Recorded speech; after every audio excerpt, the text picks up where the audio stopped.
सजीवों का जनन तंत्र, सजीवों का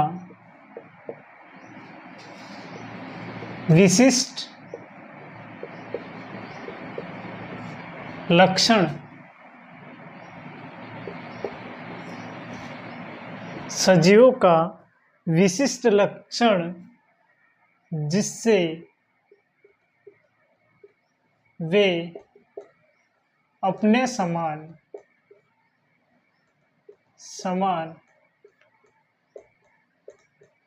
नई संततियां उत्पन्न करते हैं।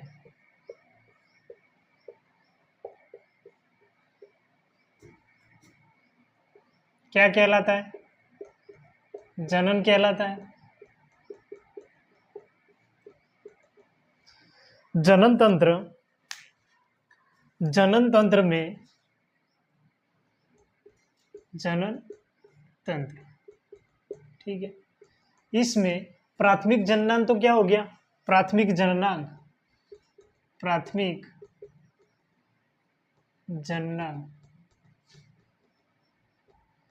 सबसे पहले तो क्या हो गया? वृषण हो गया, अभी बताया, क्योंकि शुक्राणुओं का निर्माण कौन करता है? वृषण करता है। इसके बाद शुक्रवाहिनिकाय,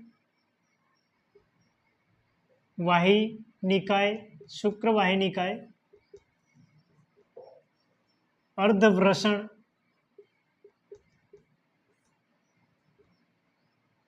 शुक्रवाहिनियां,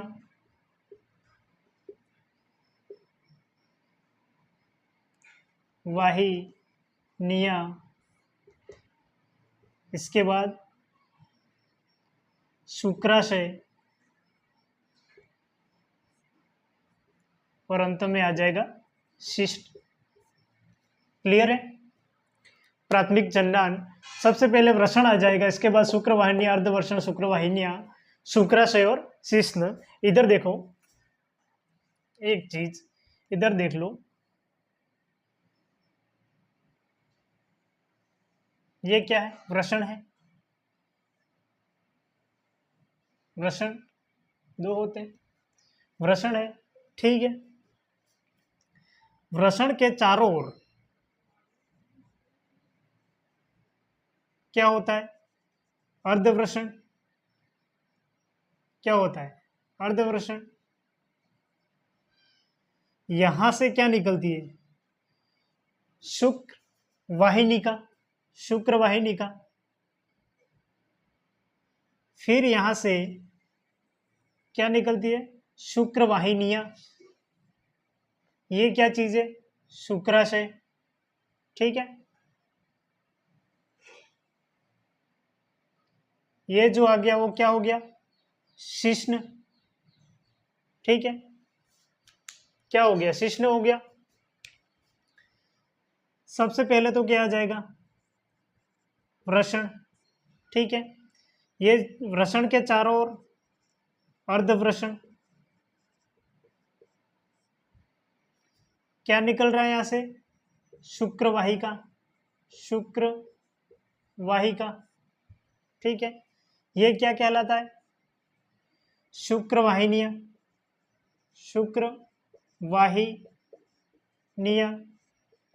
ये क्या हो जाएगा?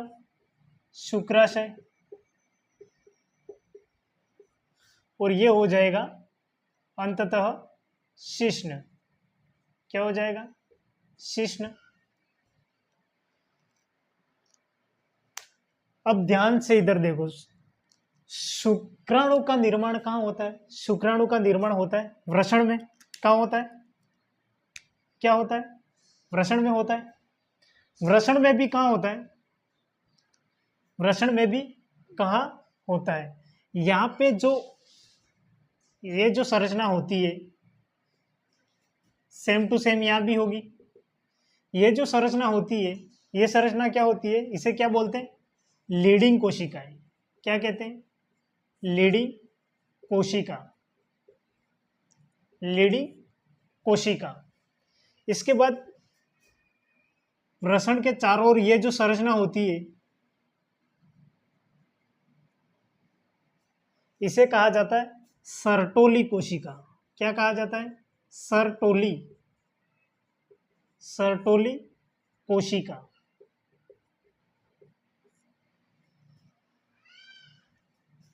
इसके अंदर ये जो संरचना होती है इसे कहा जाता है सोमनीफेरस नलिकाएं। क्या कहा जाता है? सोमनीफेरस, फेरस नलिकाएं। ठीक। वृषण में भी शुक्राणुओं का निर्माण कहाँ होता है? सोमनीफेरस नलिकाओं में। कहाँ होता है? सोमनीफेरस नलिकाओं में होगा, इस चीज में होगा। ठीक है,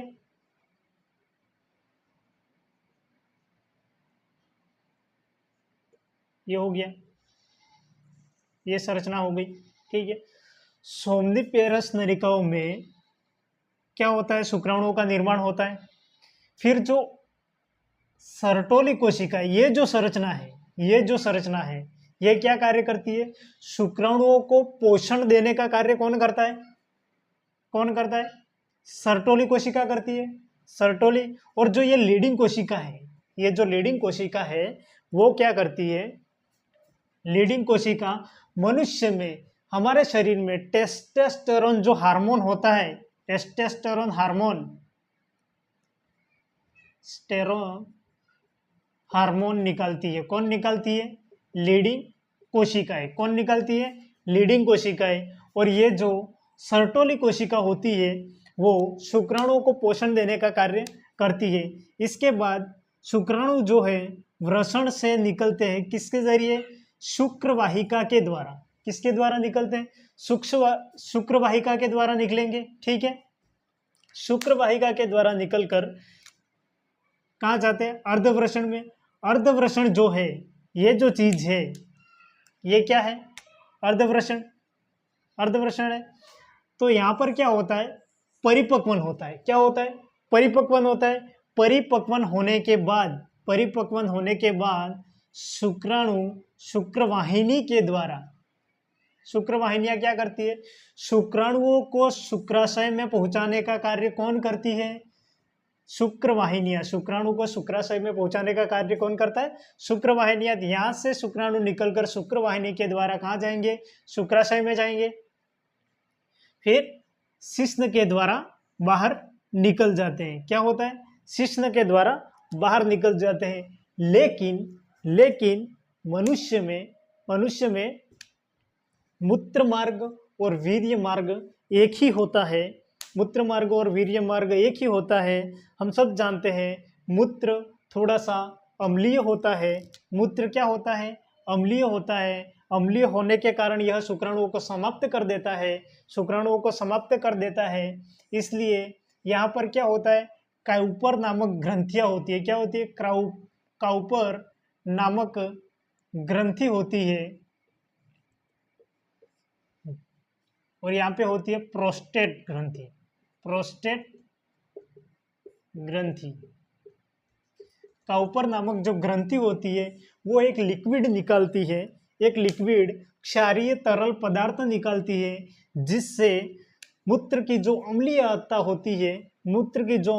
होती है उसको खत्म करने का काम कौन करता है? काउपर ग्रंथि, जिससे शुक्राणु आसानी से बाहर निकल जाते हैं। आ गई बात समझ में? क्लियरली? नहीं समझ में आई? एक बार वापस से देख लेते हैं। सजीवों का विशिष्ट लक्षण जिससे वे अपने समान नई संतति उत्पन्न करते हैं, क्या कहलाता है? जनन कहलाता है। जनन तंत्र के प्राथमिक जननांग कौन कौन से हो गए? फर्स्ट तो हो गया वृषण, शुक्रवाहिनियां, अर्धवृषण, शुक्रवाहिनियां और शुक्राशय और शिश्न। ठीक है, सबसे पहले ये जो चीज हो गई क्या हो गया? वृषण हो गया। वृषण में शुक्राणुओं का निर्माण होता है। वृषण के अंदर भी किसके द्वारा शुक्राणुओं का निर्माण होता है? सोमनीफेरस नलिकाओं द्वारा होता है। सोमनीफेरस नलिकाओं द्वारा शुक्राणुओं का निर्माण होता है। इसके बाद जो ये लीडिंग कोशिका होती है, लीडिंग कोशिकाएं टेस्टोस्टेरोन हार्मोन जो है वो निकालती है। सर्टोली कोशिकाएं जो शुक्राणु होते हैं उसको पोषण देने का कार्य कौन करती है, बाहर भेजने का कार्य करती है सर्टोली कोशिकाएं करती है। इसके बाद ये जो होती है शुक्रवाहिकाओं द्वारा शुक्राणु अर्धवर्षण में आ जाते हैं। अर्धवर्षण में क्या होता है, अर्धवर्षण में परिपक्वन होता है। क्या होता है, परिपक्वन, क्या होता है, परिपक्वन होता है। सर्टोली कोशिका क्या करती है, पोषण देने का कार्य, ठीक है। लीडिंग कोशिका है टेस्टोस्टेरोन हार्मोन, शुक्राणुओं का निर्माण,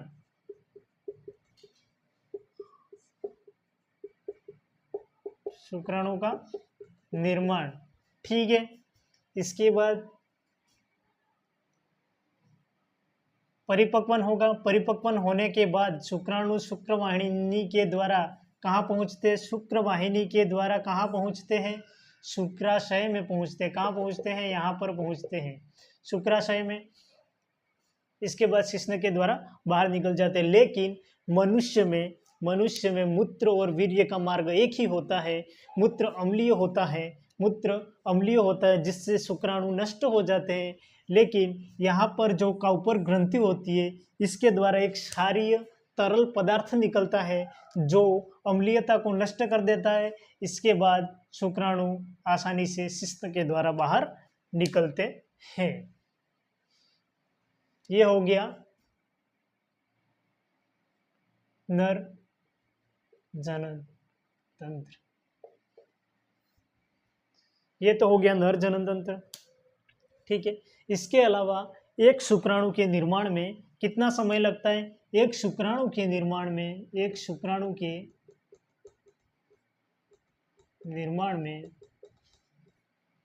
कितना समय लगता है, 74 डेज का समय लगता है। 74 डेज का समय लगता है। इसके बाद कौन सी शुक्राणु में कौन सी शर्करा होती है, फ्रक्टोज। कौन सी शर्करा होती है, फ्रक्टोज शर्करा। कौन सी, फ्रक्टोज। ये चीज ध्यान में रखना, फ्रक्टोज शर्करा होती है। यहाँ तक की कहानी क्लियरली समझ में आ गई, ठीक है। एक शुक्राणु के निर्माण में कितना समय लगता है, 74 डेज। फ्रक्टोज शर्करा, क्लियर है। जनन तंत्र समझ में आ गया। एक बार देख लो, क्लास में ही याद रह जाएगा। देखो, सजीवों का विशिष्ट लक्षण जिससे वे अपने समान नई संततियां उत्पन्न करते हैं जनन कहलाता है। जनन तंत्र प्राथमिक जननांग वृषण है, शुक्रवाहिनिकाएं है, अर्धवृषण है, शुक्रवाहिनियां है, शुक्राशय है, शिश्न है, ठीक है। ये जो है वृषण है, वृषण के अंदर कौन कौन सी संरचना होती है, एक तो लीडिंग कोशिका होती है, सोमनिफेरस नलिका, सर्टोली कोशिका होती है। सोमनिफेरस नलिकाओं में शुक्राणुओं का निर्माण होता है। सर्टोली कोशिका जो होती है पोषण देने का कार्य करती है, पोषण देकर यह अर्धवर्षण में भेजती है। अर्धवर्षण में क्या होता है, शुक्राणु का परिपक्वन होता है। इसके बाद वाहिनियों के द्वारा, शुक्रवाहिनियों के द्वारा शुक्राशय में पहुंचता है। इसके बाद काउपर ग्रंथि के द्वारा क्षारीय तरल पदार्थ निकलता है जो अम्लीयता को नष्ट कर देता है। इसके बाद शुक्राणु आसानी से बाहर आ जाते हैं। यहाँ तक की कहानी कंप्लीटली क्लियर है। इसके बाद अपन देख लेते हैं मादा के बारे में, ठीक है।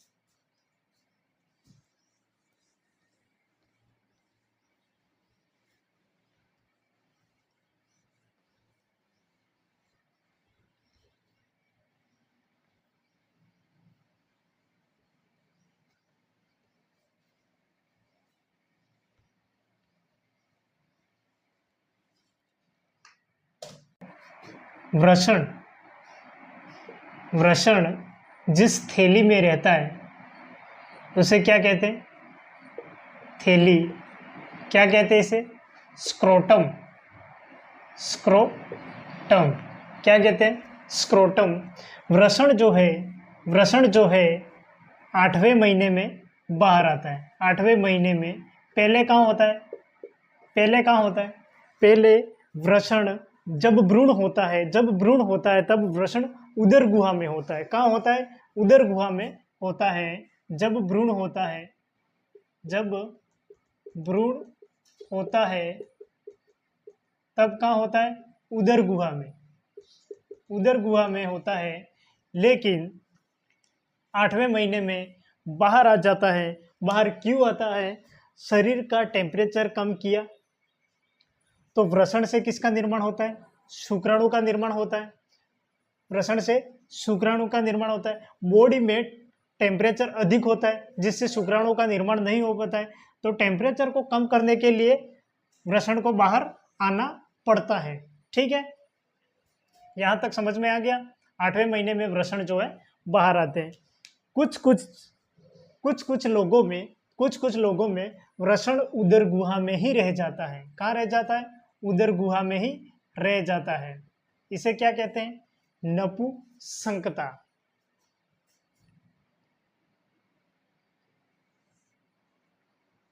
क्रिप्टो क्या कहा जाता है? क्रिप्टो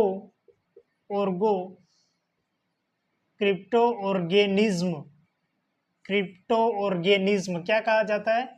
कुछ लोगों में वृषण जो है वो उदर गुहा में ही रह जाता है, जिसे क्या कहा जाता है?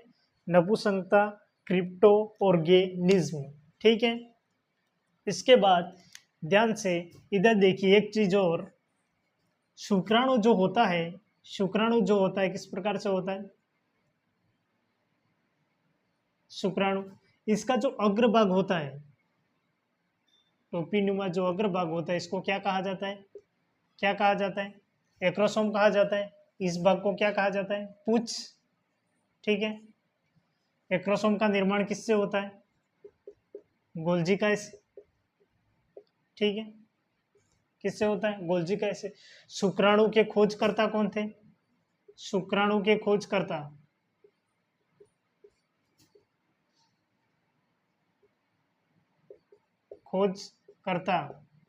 कौन थे? ल्यूवेनहुक।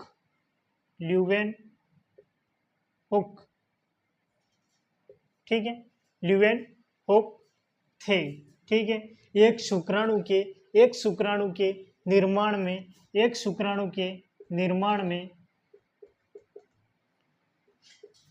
कितना समय लगता है? क्वेश्चन आ सकता है, एक शुक्राणु के निर्माण में कितना समय लगता है? 74 डेज का। इसके अलावा शुक्राणु में कौन सी शर्करा पाई जाती है? शुक्राणु में कौन सी शर्करा पाई जाती है? फ्रक्टोज शर्करा पाई जाती है।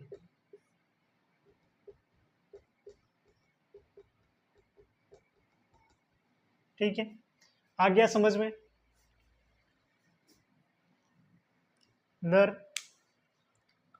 जनन तंत्र, प्राथमिक जनन क्या हो गए? वृषण, शुक्रवाहिनिकाएं, अर्धवृषण, शुक्रवाहिनियां, शुक्राशय और शिश्न। ठीक है, इसमें जो सोमनिफेरस नलिकाएं होती है, इसमें वृषण में शुक्राणुओं का निर्माण होता है। इसके बाद जो लीडिंग कोशिका जो होती है, इससे टेस्टोस्टेरोन हार्मोन स्रवण होता है। इसके बाद जो क्या चीज, सोमनिफेरस नलिका, अभी बताया आपको। सोमनिफेरस जो नलिका होती है, इससे क्या होता है? सोमनिफेरस नलिका से शुक्राणुओं का निर्माण होता है। लीडिंग कोशिका जो होती है टेस्टोस्टेरोन हार्मोन का स्रवण करती है। इसके बाद शुक्रवाहिनिका द्वारा अर्धवृषण में शुक्राणु का परिपक्वन होता है। इसके बाद शुक्रवाहिनियां द्वारा शुक्राशय में पहुंचते हैं। इसके बाद शिश्न द्वारा बाहर निकल जाते हैं। वृषण, थैली, स्क्रोटम कहते हैं, 8वें महीने में बाहर आता है, जिसके उदर गुहा में ही रह जाता है। इसको क्रिप्टो ऑर्गेनिज्म कहते हैं। शुक्राणु का अग्रभाग जो होता है एक्रोसोम कहलाता है। गोल्जिकाय में निर्माण होता है। शुक्राणु की खोज करता ल्यूवेनहुक है। एक शुक्राणु का निर्माण 74 डेज लगते हैं और शुक्राणु में फ्रक्टोज शर्करा पाई जाती है। ठीक है, क्लियर है?